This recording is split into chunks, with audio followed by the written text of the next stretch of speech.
Good morning everyone, welcome back to another video. So nice and early at the convent and we're on the top floor where we put the tablet yesterday. So let me pick it up.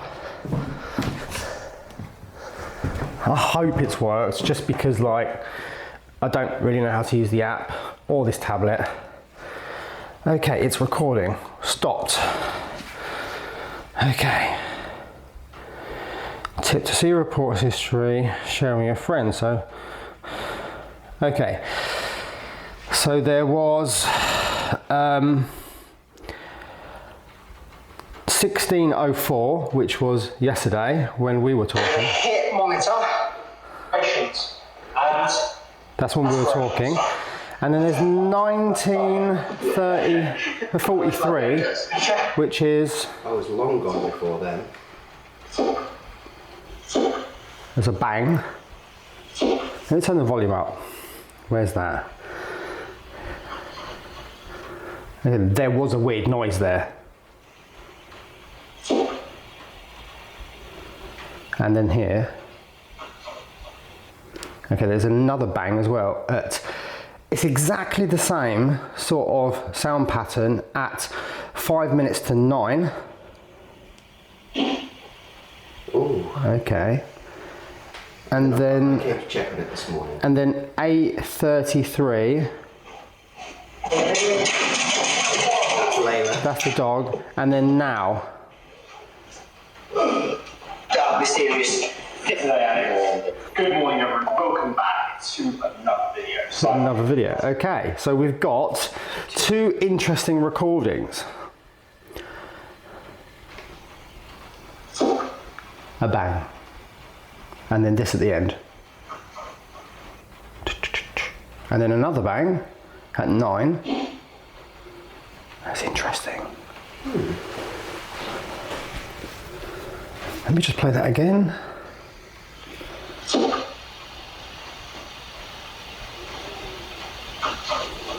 I think I heard it say, let's crack on. So let's crack on, everyone.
Thank you, Joachim, for sending me that hammer. Let's crack on.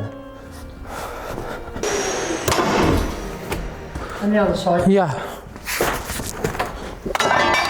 One. Two. It's very good hammer. Perfect. I like it. Good morning, everybody. What we're doing this morning is taking these lumps of metal off these beams, these old beams that we took down, and they're going into the garage for reuse eventually.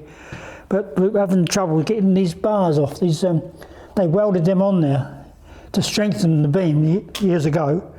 Now we've got to take them off, but we'll get there. It's quite impressive stuff. It's all handmade, isn't it? The metalwork. Metalwork's all handmade, yeah. Yeah, it's really clever stuff. They got a plate right through with bolts going through it. We've got to take them off, so let's crack on. Oh, my favorite.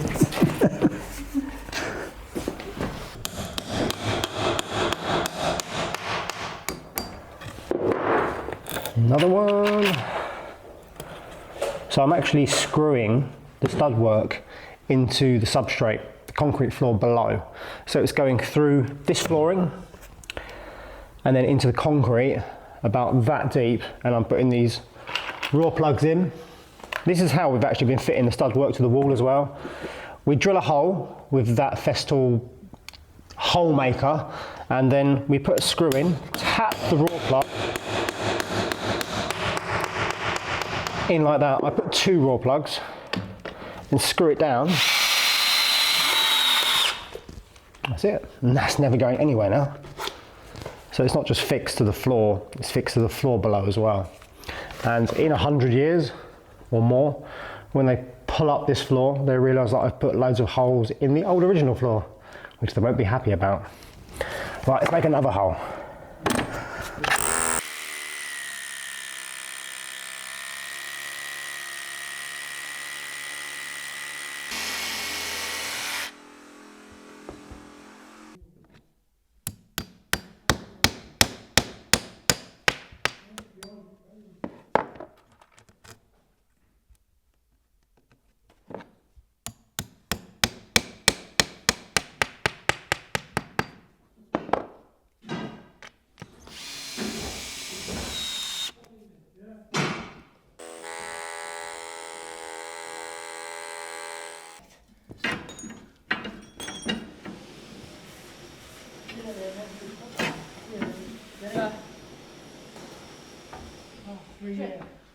Or handmade.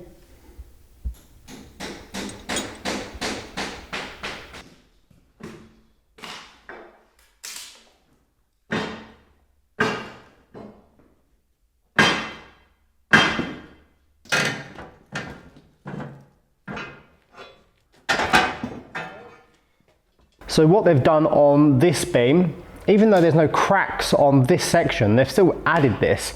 And this is exactly what I mean by a flitch beam. This is what you bolt either side of the oak beam, and they've only put nails in, didn't they, Dad? Yeah, I think, yeah, that was better. They've only put these, well, these are actually beautiful old handmade nails. But what they should have done is, well, it'd been quite difficult, screw all the way through and had bolts, which pulled them tight, which means they can't twist. So this beam, if it's pulled tight, it can't twist that way if there's lots of pressure on it. And this is what we're going to do with these beams, but much longer than this, about 3 times as long as this, maybe even more. So this is a good size actually. Can you believe that's all handmade? Yeah, all handmade. Did they, I don't know how they managed to do that. Is it steel or is it? Yeah, still, definitely still. Anyway, very interesting. Let's put it over here, Yanis. Put it down here. That'll do. We'll keep these nails, Dad. Yeah, I'll put it up there. Can you hear that lady's voice? Yeah. Yeah, it's here. Good, we'll leave them here, Yanis. That's it. Good, I better get on with work then. That is nice. And that is for a door. I'm just going through some of this library panelling because we've got so much of it. It's another piece. I think that's part of the door frame as well. Oh, there's a lot of it there, but there's also a lot over there. How many doors do you have? There are 2 double doors like this. So you've got one coming in and one coming out. But there's also another set of double doors, but only one of them opens. So this is one of them. And it's meant to look like a set of double doors, but this one is just a panel. You see there's nothing on the behind of it. And then the other one I've just put in the library, which has been painted white on this side. It's not like a hidden door or anything like that. It's just to make it look like symmetry. So it looks like a set of double doors, but it's just a single door which goes into another room. And I'm going to use these doors, I think, you know, the cavities behind the bookcases as you come into the library. I think we're trying to incorporate them there, which is really good. It's just trying to make the library almost fit to what we have, which I'm trying to do, so we don't have to have as many things made by the carpenter. It is proving to be a little bit difficult because I don't want to shrink the room too much.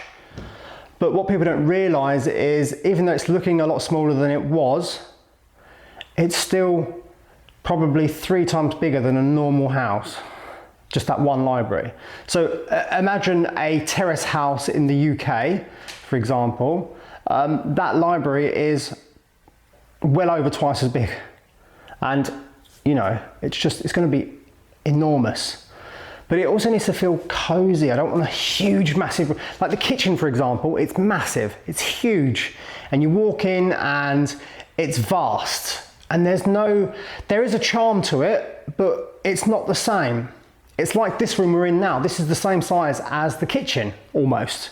Apart from you're missing one window, and there's also a huge partition through the room which needs coming out as well. This will probably be a lounge at some point. Just a room that you can sit in that we'll try and make feel comfortable. The ceiling also needs raising as well. Yeah, there is method to the madness. Please, please, please just, you know, wait for it to come together, because I do see a lot of comments is like, and I know I shouldn't pay too much attention to the comments, but I do, because it's the audience and they're giving me feedback and I think it's important. Creative criticism is great, but not like too much wood for my liking and things like, I don't know, I don't want to get into it. Let's not get into it, Alex. I'll start ranting. That's a nice panel. There's loads and loads of it here.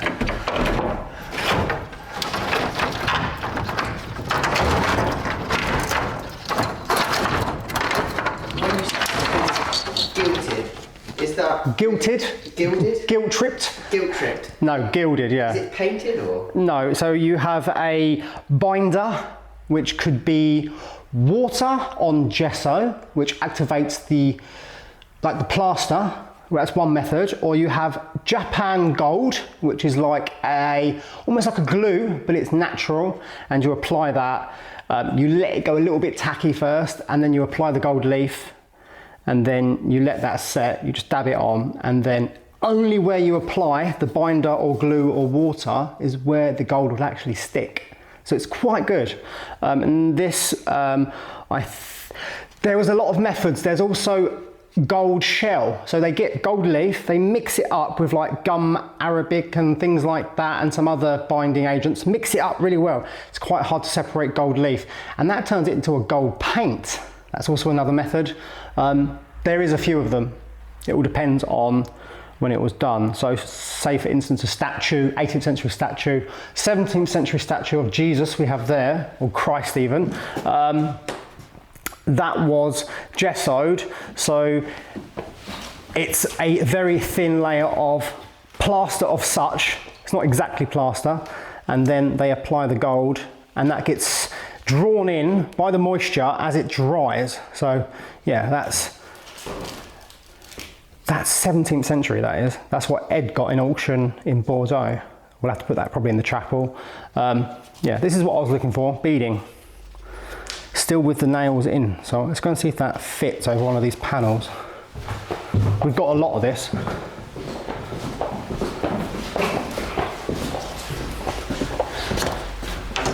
It's almost the right height. Yeah, I don't know if it was actually used like that because it's not thick enough. I'll have to look for some more. But essentially something like that would span between 2 panels, and for instance, this panel is going to live here, and the other one, which is there, is going to go next to it. The bookcases need pulling out slightly, just because they're not actually level yet. They're sort of all set back where they need all screwing and fixing properly. And then you'll have the door frame or the architrave, and then the doors,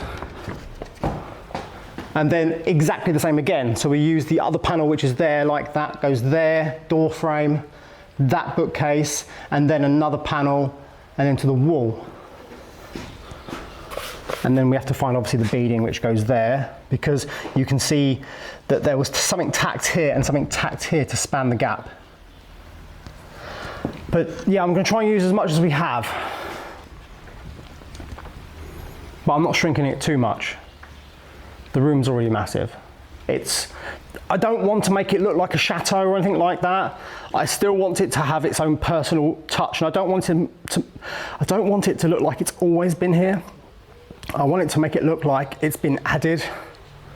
If that makes any sense, because it would be almost impossible to make it look like it's authentic, if that makes sense. Probably doesn't make sense, but it will look like it's always been here, but I'm trying not to make it look like it's always, it needs to have a bit of a modern twist on it. Because this style of library, 19th century, doesn't match an 18th century style ceiling like that. And that's very rustic, but it's going to look amazing when it's done. And I'm not going to do the coffered ceiling. I'm not going to do a coffered ceiling. We'll just keep it basic as possible. And there will be a lot of spotlights in here, a lot of them. Ones that you can adjust. So strips, which are like magnetic and you can adjust, and I think you can also get ones that you can focus. It has a lens, so if you point it at a painting, for instance, you can adjust the focus and it will just illuminate the painting, things like that. Yeah.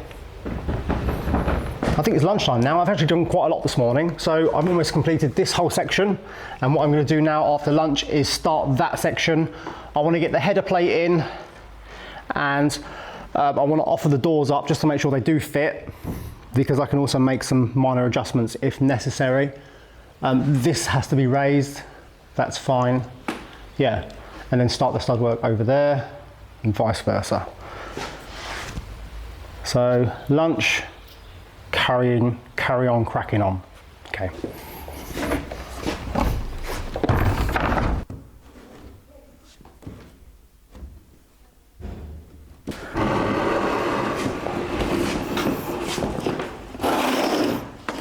There we go, one temporary door.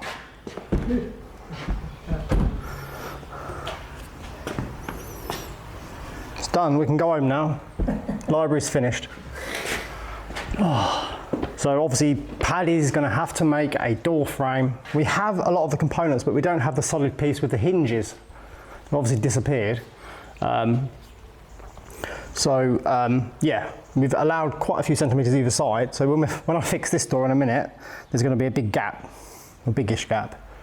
And I don't know if it's going to be big enough for Paddy's door frame, because he makes them quite solid. But if we have to do a micro adjustment by 2 centimetres that way, it won't take 5 minutes, so it doesn't really matter too much. Okay.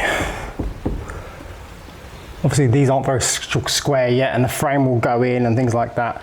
I've only allowed about 3 centimetres though. Unless Paddy can incorporate his frame into it, or I'll just move them over slightly. Either way, it's not an issue. But yeah.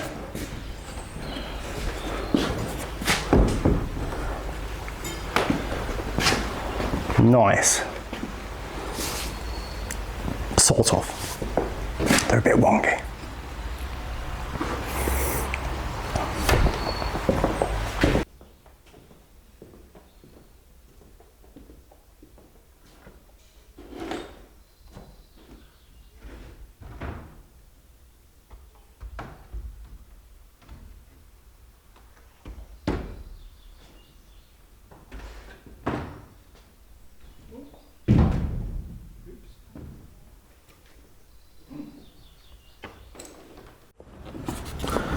So it's sort of coming together, really happy with it. I've just got to go through more bits, work out what goes where.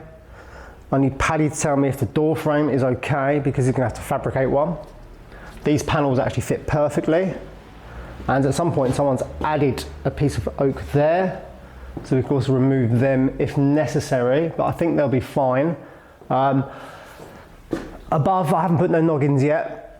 One of the air conditioning units is going to go above here, but recessed into the wall with one of these air vents above it. These actually open as well, so you can maintain and clean your machine, your air conditioning system, where it's got the fins in the radiator. So there'll be an outlet and an inlet, so it will cycle the air through the room, heating it rather than taking it from somewhere else in the building, which would be really good. And it's an interior unit, but it's hidden. It's not like the kitchen ones, which you can see. They're completely hidden. So all you'll see is 2 vents. And the system which I found will do 110 square meters, which is much bigger than this. So you want them slightly overpowered, not underpowered, because it will make it inefficient. So that will blow hot air, which will go upstairs as well. And if I find that it's not heating as well down here, we'll put in another system. So that'd be pretty good. So what we're going to do now is we're going to go back upstairs and we're going to put the sound recorder somewhere else today and see if it will pick up anything else. And what I think we should also do, take some suggestions from you guys in the comments and let me know where we should put this in the convent, because we're going to do it every day now because we think it's quite a good idea just to see what's happening, you know. So let's go upstairs, Alex. Let's go and put it somewhere. Yeah. Upstairs. It's a long way.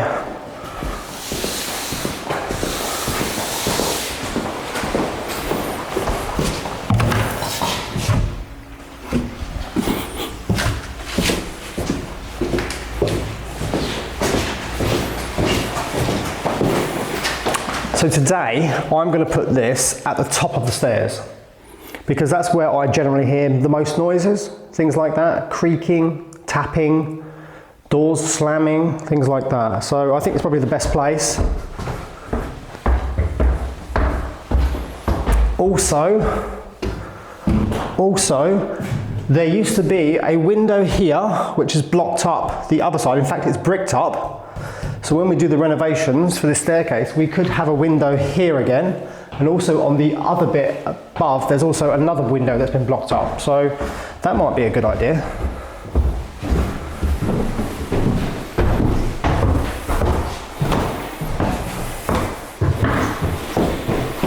Okay, this is the spot. Factors help you track how different activities such as drinking coffee or working out affect your sleep quality. Alcohol. Yes, Alex, I'll tick that. Stressful day. Yes, Alex, I'll tick that for you. Thank you. Worked out? No, Alex, you haven't. No. Ate late. Yes, I'll tick that for you, Alex. Coffee? Tea? Tea, you're a tea man. Tea. No, I won't select any of them. So, microphone up again, like that. And it's now recording. So we're going to come back in the morning and check it again. And if you have any ideas, maybe the chapel, some of the creepy rooms, maybe the floor below, let me know where we should put it. Also, that's the doorway to the attic. And these are just toilets and things. Just so you know sort of what's in this area. And this door, no, it's the door below that slams, but I always hear noises in this sort of vicinity. Yeah, but that's just because it's a wonky building, but it does slam, but not that one necessarily, the one below. Right, should we go? Yeah, let's go. I'll Thanks. paper this door as well for reference. Okay, we'll put something against it so it doesn't slam. Yeah. We should also get a camera, I think. Motion detected camera, I suppose. We'll have to order one online. I think I might have one at home, I'm not sure. Yeah, but anyway, we'll be back here in the morning, everyone, to check this and to continue cracking on with the library. So thanks for watching, and I'll see you all tomorrow.